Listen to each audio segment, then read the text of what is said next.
جی بسم اللہ الرحمن الرحیم۔ جیسا کہ آپ جانتے ہیں کہ آج الیکشن کا ابھی آغاز ہو چکا ہے اور اسی سلسلے میں ہم یہاں خانپورہ میں آئے تھے۔ میں اسٹیٹ JNK سیکٹری DPAP کی حیثیت سے آج میں پہلی دفعہ یہاں آیا ہوں، تو ہم یہی چاہ رہے ہیں کہ جو غلام نبی آزاد صاحب کی آواز ہیں وہ گھر گھر پہنچے، اور جس طریقے سے پچھلے 70 سال ہم نے دیکھا ہے کہ اس جموں کشمیر میں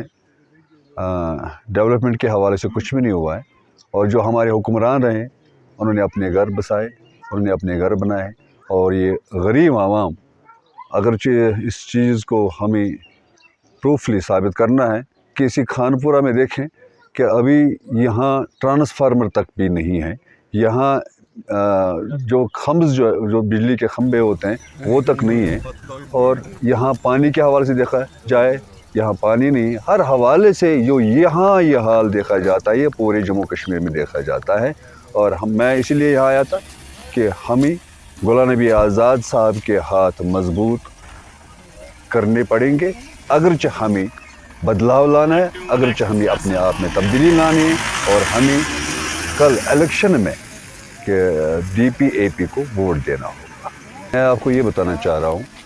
کہ یہاں ہم نے کینڈیڈیٹ کھڑا کیا ہے، ادھمپور میں ہم نے کینڈیڈیٹ کھڑا کیا ہے، ہر جگہ پہ ہم نے کینڈیڈیٹس کھڑے کیے ہیں۔ اب بارہمولہ کی بات ہے کہ جو ہماری ہائی کمان ہے کل تک یہ ڈیسائیڈ ہوگا کہ وہاں بھی انشاءاللہ ہمارا اپنا ایک امیدوار کھڑا ہوگا۔ دیکھیں عمر عبداللہ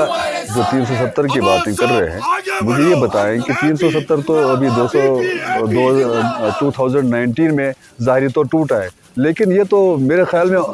ان کے جو دادا جی تھے یہ انہی کے دور میں تو کم کا ختم ہو چکا ہے، وہ کیا لائے گا یہ ویسے وہ پھر ایک دفعہ لوگوں کو دھوکہ دینے کی بات کرتے ہیں، اور کچھ بھی نہیں، وہ کچھ بھی نہیں کرے گا اور نہیں کیا انہوں نے آج تک۔ امام خمینی کی دیکھیں میں آپ کو ایک بات بتاؤں، جو کل وہ ایک نصاب کے طور پہ امام خمینی کے بارے میں جس کو خود کچھ پتہ ہی نہیں ہے، اس نے اس حوالے سے وہ اس میں نصاب میں درج کیا ہے۔ امام خمینی کی ایسی ایک ذات ہے کہ جو امام خمینی خود ایک نصاب ہے کہ جو ہمارے دلوں میں چھپ چکا ہے، اور جو آئندہ آنے والی نسل جن کے اندر انسانیت ہو